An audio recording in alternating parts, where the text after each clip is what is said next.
ಕಲಬುರಗಿಯ ಎಲ್ಲ ಕಂಪನಿಗಳು ಕರ್ನಾಟಕದ ಭೂ ಸುಧಾರಣಾ ಕಾಯ್ದೆ ಅಡಿಯಲ್ಲಿ 1961 ಸೆಕ್ಷನ್ 109 ಷರತ್ತುಗಳ ಉಲ್ಲಂಘನೆ ಮಾಡಿದ್ದು, ಜಿಲ್ಲಾಧಿಕಾರಿ NA ಆದೇಶ ಕೂಡ ಉಲ್ಲಂಘನೆ ಮಾಡಿದ್ದು, ಕರ್ನಾಟಕ ಗ್ರಾಮ ಸ್ವರಾಜ್ ಮತ್ತು ಪಂಚಾಯತ್ ರಾಜ್ ಅಧಿನಿಯಮದಲ್ಲಿ ಉಲ್ಲಂಘನೆ ಮಾಡಿದ್ದಾರೆ.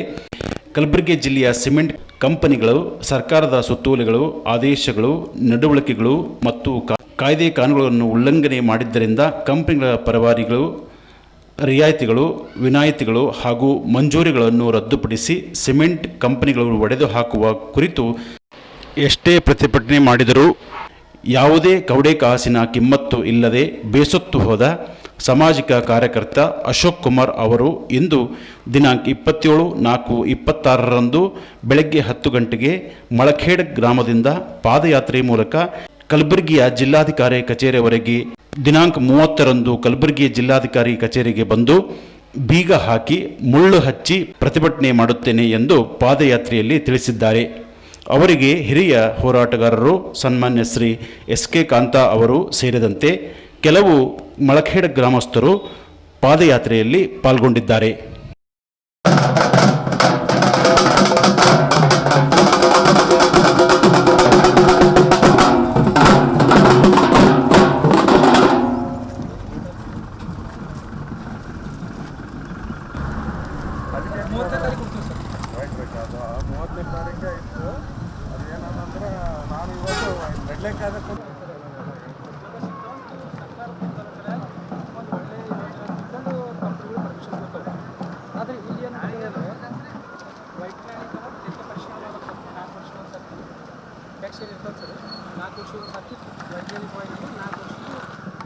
ತೆರಿಗೆ ಪರಿಶೀಲನೆ ಮಾಡಬೇಕು.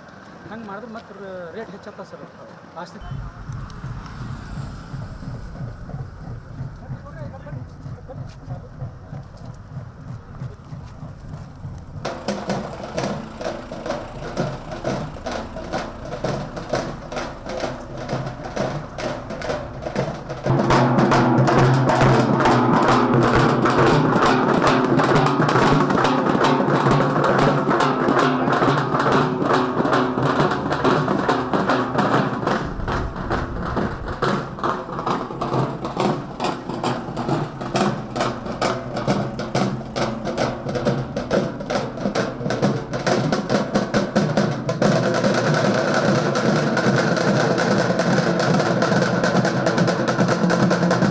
ಇವತ್ತಿನ ಪಾದಯಾತ್ರೆ ಉದ್ದೇಶ ಏನಪ್ಪ ಅಂದರೆ, ಕಲಬುರಗಿ ಜಿಲ್ಲೆಯಲ್ಲಿ ಅನೇಕ ಸಿಮೆಂಟ್ ಕಂಪನಿಗಳು ಬರ್ತದೆ.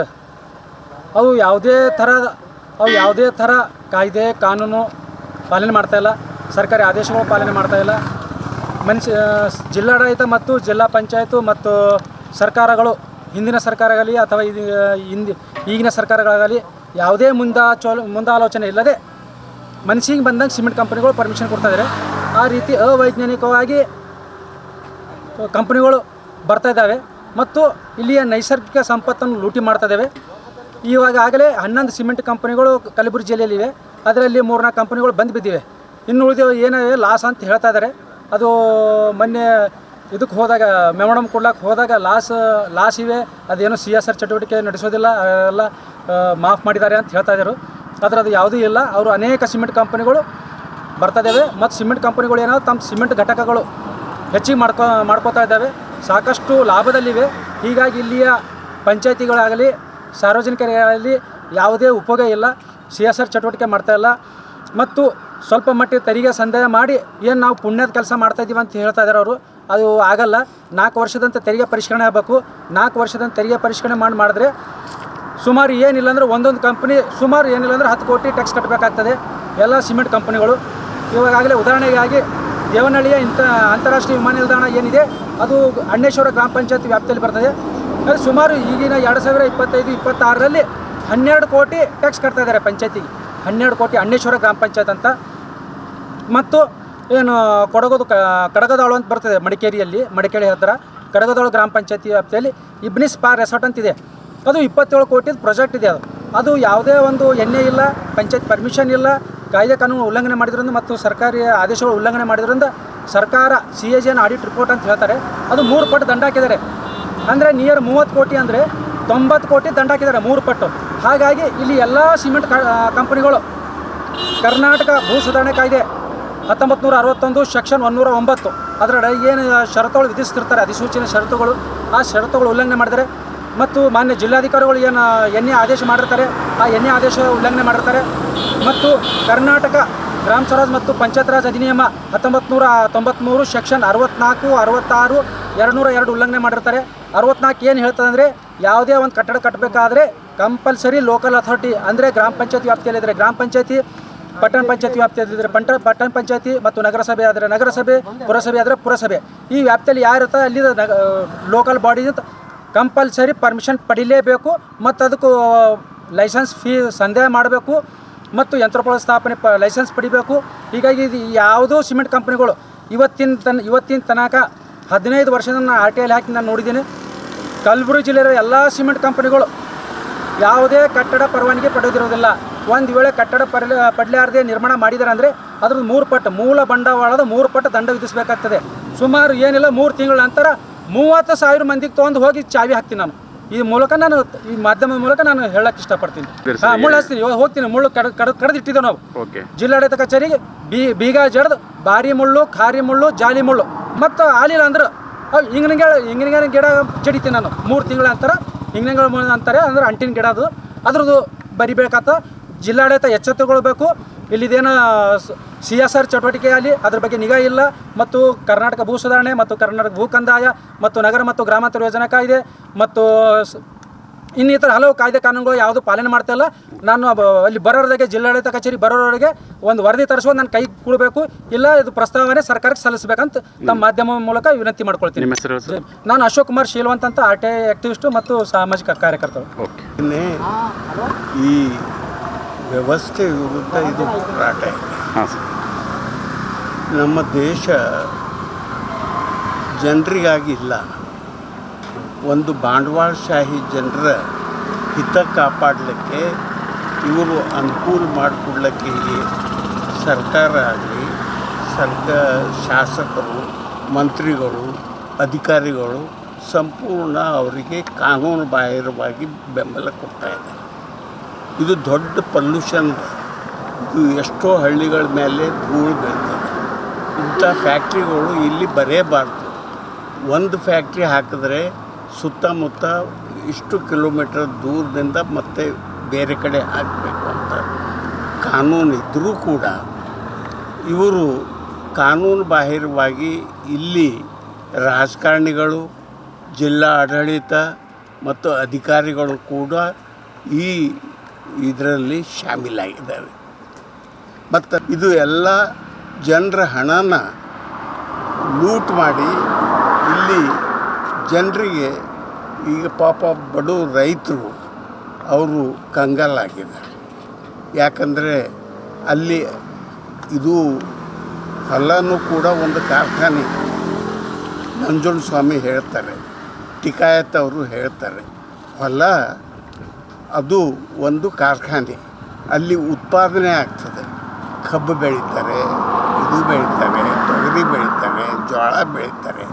ಅದು ಒಂದು ಕಾರ್ಖಾನೆ. ಅದು ಕಾರ್ಖಾನೆ ಇದ್ದರೂ ಇಲ್ಲಿ ಅವರಿಗೆ ಯಾವುದೇ ರೀತಿಯಿಂದ ಇಲ್ಲಿವರೆಗೂ ರೈತರಿಗೆ ಅವ್ರಿಗೆ ಹಕ್ಕು ಸಿಗಲಿಲ್ಲ. ಅವರು ಹೊಲ ಮನೆಗಳು ಹೋದು, ಆದರೆ ಇವತ್ತು ಮತ್ತು ಅವರು ಬದುಕು ಕಷ್ಟ ಆಗಿದೆ. ಇಂಥ ಒಂದು ಪರಿಸ್ಥಿತಿಯಲ್ಲಿ ಇಲ್ಲಿಯ ರಾಜಕೀಯ ಜನ ಯಾವುದೇ ಪಕ್ಷದವರು ಇರಲಿ ಸಂಪೂರ್ಣ ಅವ್ರ ಏಜೆಂಟ್ರಿದ್ದಾರೆ. ಅವ್ರ ಏಜೆಂಟ್ರಾಗಿ ಕೆಲಸ ಮಾಡ್ತಾರೆ. ಆಮೇಲೆ ಊರಾಗೂ ಕೂಡ ಅವರು ಪರ ಕೆಲಸ ಮಾಡ್ತಕ್ಕಂಥವ್ರನ್ನ ನೇಮಿಸ್ಕೊಂಡಿದ್ದಾರೆ. ಈ ರೀತಿ ಕಾರ್ಖಾನೆಗಳು ನಮ್ಮ ಜೀವನ ಮಟ್ಟ, ಬಡವರ ಜೀವನ ಮಟ್ಟ, ನಾವು ಬಡವರು ಒಂದಾಗಲ್ಲ. ನಮ್ಮ ದೇಶ ಅಪ್ಪಟ ಜಾತಿವಾದಿ ರಾಷ್ಟ್ರ. ಇದು ಒಂದು ಜಾತಿ ಇನ್ನೊಂದು ಜಾತಿ, ಡಾಕ್ಟರ್ ಬಾಬಾ ಸಾಹೇಬ್ ಅಂಬೇಡ್ಕರ್ ಹೇಳ್ತಾರೆ, ಒಂದು ಜಾತಿ ಇನ್ನೊಂದು ಜಾತಿ ಕಾಲಿಟ್ಟು ಹೋಗ್ತದೆ ಅಂತ. ಇವರು ಯಾರಿಗೆ ಮ್ಯಾಲೆ ಇರೋದಿಲ್ಲ. ಇಲ್ಲಿ ಆ ರೀತಿ ಜಗಳ ಹಚ್ಚಿ ಈ ಕ್ಯಾಪಿಟಲಿಸ್ಟ್ ಬಂಡವಾಳಶಾಹಿಗಳು ಇವತ್ತಿನ ದಿವಸ ಇದು ಆಗ್ತದೆ. ಇದು ನಮ್ಮ ಹೆಣ್ಮಕ್ಕಳು 37 ಜನ ರೈತರು AC ಆಫೀಸ್ ಮುಂದೆ 6 ವರ್ಷ ಸತತವಾಗಿ ಸತ್ಯಾಗ್ರಹ ಮಾಡಿ ಯಾವೊಬ್ಬ ರಾಜಕಾರಣಿ, ಒಬ್ಬ ಅಧಿಕಾರಿ, ಒಬ್ಬ ಮಂತ್ರಿ ಇಲ್ಲಿ ಬರಲಿಲ್ಲ. ಅವರು ಎಷ್ಟೋ ಜನ ಸತ್ತು ಹೋದರು.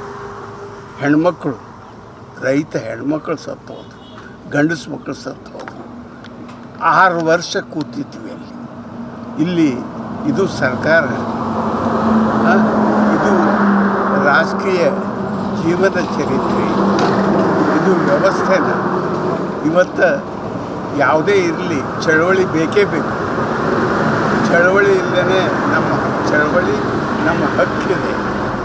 ಕಾನೂನು ಮಾಡೋದು ಯಾರ ಸಲುವಾಗಿ? ಬಡವರು ಉದ್ಧಾರ ಆಗಬೇಕು, ಈ ದೇಶದ ಉದ್ಧಾರ ಆಗಬೇಕು, ಜನರ ಉದ್ಧಾರ ಆಗಬೇಕು.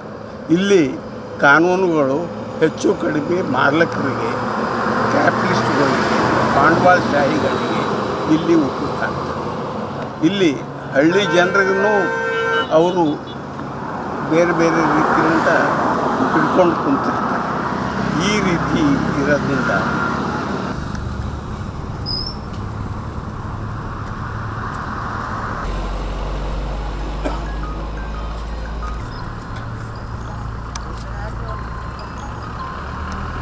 ಹಾಕಿ ಘೋಷಣೆ ಹಾಕಿ